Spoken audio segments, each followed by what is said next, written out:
Hello student, ये जो मैं आपको एक्सपेरिमेंट बताने जा रही हूँ ये आपके प्रैक्टिकल एग्ज़ाम में आ सकता है। ये इम्पॉर्टेंट है। ये क्वेश्चन नंबर 1 में एक मुझे लगता है कि फ्रेडी का एक्सपेरिमेंट भी आ सकता है, क्योंकि ओरिजिन ऑफ लाइफ से रिलेटेड क्वेश्चन बन रहे हैं, है ना। और स्टैनले मिलर का एक्सपेरिमेंट भी आ सकता है। ठीक है, तो अच्छे से पढ़ें और ध्यान देकर के सुनिए। तो जो ओपेरॉन जो है उनके सिद्धांत को प्रूव करने के लिए जो स्टैनले मिलर थे उन्होंने एक एक्सपेरिमेंट किया और उन्होंने जीवन की उत्पत्ति, है ना, जीवन की जो उत्पत्ति है वो इसे ही उन्होंने क्या माना कि इसे ही आधुनिक परिकल्पना माना, है ना। तो स्टैनले मिलर का जो एक्सपेरिमेंट है ना, उसमें हम क्या देखते हैं कि 5 लीटर के फ्लास्क में मीथेन, अमोनिया और हाइड्रोजन को उन्होंने 2:1:2 में से भर दिया, है ना। फ्लास्क जो है आपको यहाँ पे क्या दिख रहा है, देखिए आपको सेटअप हमको लैब में तैयार करना है। उस सेटअप में हमको एक बीकर दिख रहा है।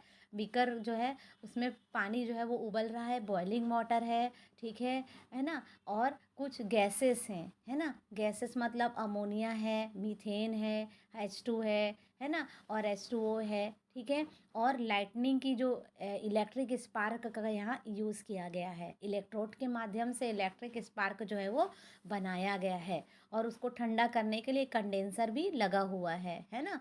और लास्ट में उसको इकट्ठा करने के लिए जो भी हमारा सॉल्यूशन जो बनेगा, जो भी विलयन जो हमें मिलेगा, उसको पाने के लिए, उसको फाइंड आउट करने के लिए यहाँ पे एक नोब बनी हुई है। अब यहाँ समझिए, क्योंकि जब जीवन का उद्भव हुआ था, तो जब हमारे अर्थ का ओरिजिन हुआ था, तो पृथ्वी बहुत गर्म थी और उसमें यही गैसेस थी, अमोनिया, मीथेन, H2O, है ना, ये सारी गैसेस थी, है ना। तो यहाँ और पानी जो था बिल्कुल उबल रहा था, है ना। तो पानी उबल रहा था, तो उबलते पानी से क्या निकल रही थी, वाटर वेपर निकल रही थी। तो ठीक है, उससे स्टीम का या गैस का फॉर्मेशन हो रहा था। ये स्टीम ऊपर की ओर जा रहा है, देखिए, है ना। और इलेक्ट्रोड्स के पास जा रहा है, तो वहाँ पे स्पार्क हो रहा है, इलेक्ट्रिक स्पार्क हो रहा है, जो कौन सी घटना को प्रूव करता है कि बिजली जब चमक रही थी, लाइटनिंग बहुत ज़्यादा हो रही थी, ठीक है। और वहाँ पे गैसियस मिक्सचर भी पहले से मौजूद रखा उन्होंने अपने एक्सपेरिमेंट में। मिलर ने क्या किया बच्चों, कि जो अपना गैसेस का जो मिश्रण है ना, उसको भी उस अ, ये जो अपने सेटअप में उन्होंने रखा है ना, गैस का मिश्रण, इलेक्ट्रोड है, बिजली की लाइटनिंग की प्रोसेस का उन्होंने यूज़ किया, और स्टीम जो है वो भी यहाँ पे, ये तीनों चीज़ें मिल करके क्या बना रही हैं, आगे चल करके क्या होगा, circulating cool water to condense steam, है ना। तो जो धीरे से कूल वाटर जो है वो साइड साइड में यहाँ पे कूल जैकेट बना हुआ है ना, और कंडेंसर लगा हुआ है, ताकि जो भी विलयन है वो नीचे की ओर जब आएगा तो ठंडा होकर के आएगा। और जैसे ही ये ठंडा होगा ना बच्चों, तो ये यहाँ पर क्या हो जाएगा, यहाँ पे ट्रैप हो जाएगा, और यहाँ पर जो विलयन हमको मिलेगा, है ना, कि वेपर और जो गैसेस हैं और इलेक्ट्रोड के समूह से जो हमको नया जो विलयन मिलेगा, उसमें शुगर, अमाइनो एसिड भी रहेगा, है ना। और अमाइनो एसिड में एलानिन और ग्लाइसिन अमाइनो एसिड रहेगा, ठीक है। तो यहाँ पे क्या करना है, जो फ्लास्क है ना, उसको एक नली से जोड़ दिया गया, छोटे फ्लास्क में जल भर दिया गया और उसको उबाला गया लगातार, है ना। तो जल जल के उबलने से वेपर बना, स्टीम बना, जो कि उपकरण में ऊपर की ओर गया, और बड़े फ्लास्क में उन्होंने इलेक्ट्रोड लगा दिया था, है ना। और 1 सप्ताह तक उनका एक्सपेरिमेंट चला और चिंगारियाँ निकलती रही, और बड़े फ्लास्क में कंडेंसर जोड़ दिया और यूट्यूब की नली को उन्होंने यू यू नली से जोड़कर छोटे फ्लास्क में जोड़ दिया। इस प्रकार इस उपकरण में उन्होंने गैसेस का और जल वाष्प का विद्युत धारा की उपस्थिति में, ये पॉइंट जरूर याद रखना, इस उपकरण में, इस इंस्ट्रूमेंट में उन्होंने गैसेस और जल वाष्प को विद्युत धारा की उपस्थिति में एक दूसरे से क्रिया करने का मौका दिया, जो आदि वायुमंडल में उपस्थित थे। अगर आप आदि वायुमंडल की थ्योरीज को पढ़ेंगे तो आपको ये थ्योरी ज़रूर याद आएगी, है ना। तो आप ये ज़रूर याद रखना कि उस उपकरण में उन्होंने ऐसा सेटअप तैयार किया कि जैसे जब जीवन की उत्पत्ति हुई थी तब गैस था, जल वाष्प था और विद्युत की चिंगारियाँ थी, है ना। और वो आपस में क्रिया कर रहे थे, ठीक है।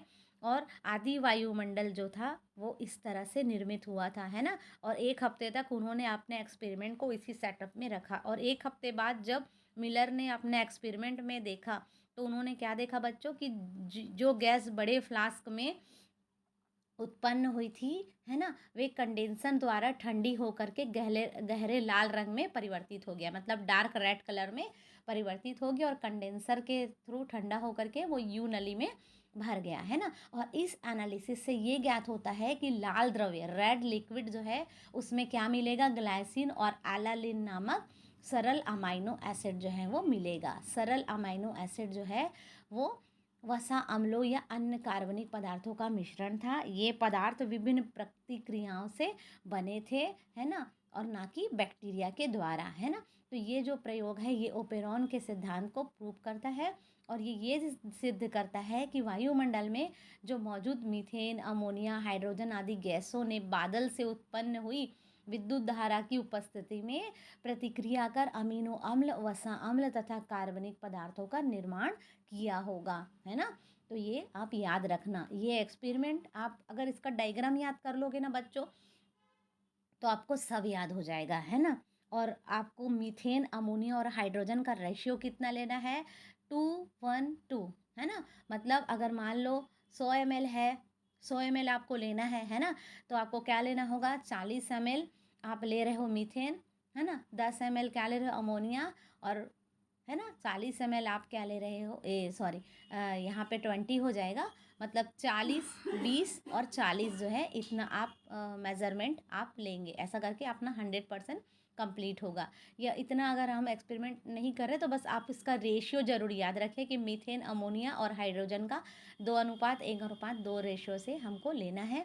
और हमको वैक्यूम और ये गैसेस और इलेक्ट्रोड की उपस्थिति के कारण हमको एक रेड कलर का लिक्विड मिलेगा जिसमें क्या रहेगा, लाल द्रव में ग्लाइसिन और एलानिन नामक सरल या सिंपल अमाइनो अम्ल जो है वो मिलेंगे। और यही सिंपल अम्ल जो है वो फैटी एसिड और अन्य ऑर्गेनिक पदार्थों का मिश्रण था, है ना।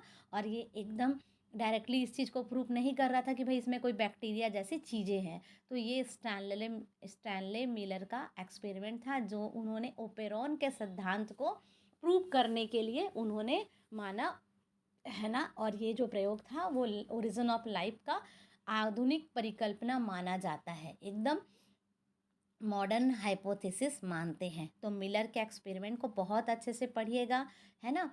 आपके लिए अगर आपको क्वेश्चन ये पूछा जाता है वाइवा में कि ओरिजिन ऑफ लाइफ जो है इस पुस्तक के लेखक कौन थे, तो इस पुस्तक के लेखक थे AI ओपेरॉन, ठीक है, AI ओपेरॉन, है ना।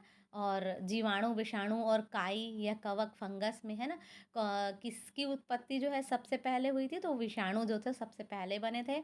कोएसरवेट क्या थे, कोएसरवेट पानी की बूंद जैसा प्रोटीन का समूह था जो सबसे पहले बना है। और ओपेरॉन के सिद्धांत की पुष्टि के लिए कौन से वैज्ञानिक ने प्रयोग किया था, तो ओपेरॉन के सिद्धांत को प्रूव करने के लिए स्टैनले मिलर ने प्रयोग किया था, है ना, जिसको अभी हमने आपको पढ़ाया, है ना। और मिलर के प्रयोग के अंतिम उत्पाद क्या थे, ग्लाइसिन एवं एलानिन जो थे वो सिंपल, ग्लाइसिन और एलानिन क्या है, अमाइनो एसिड है बच्चों, है ना, अमीनो अम्ल है। और यही अमीनो अम्ल जाकर के प्रोटीन का निर्माण करते हैं।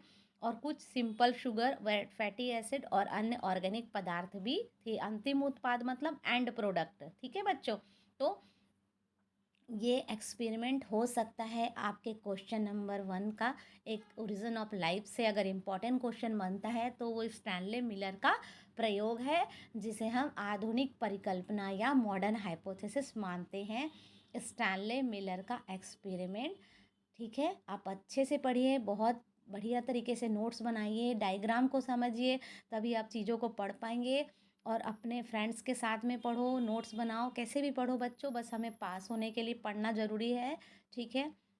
और अगर आपको वीडियो अच्छा लगता है तो अपने फ्रेंड्स लोगों को भी शेयर कीजिए और सब्सक्राइब करोगे तो आपको नोटिफिकेशन आ जाएगा, क्योंकि कई बार हम वीडियो आपको डायरेक्टली सेंड नहीं कर पाते हैं। तो नोटिफिकेशन आएगा तो जब भी मैं वीडियो डालूँगी आपको तुरंत पता चल जाएगा। ठीक, थैंक यू बच्चों, ऑल द बेस्ट।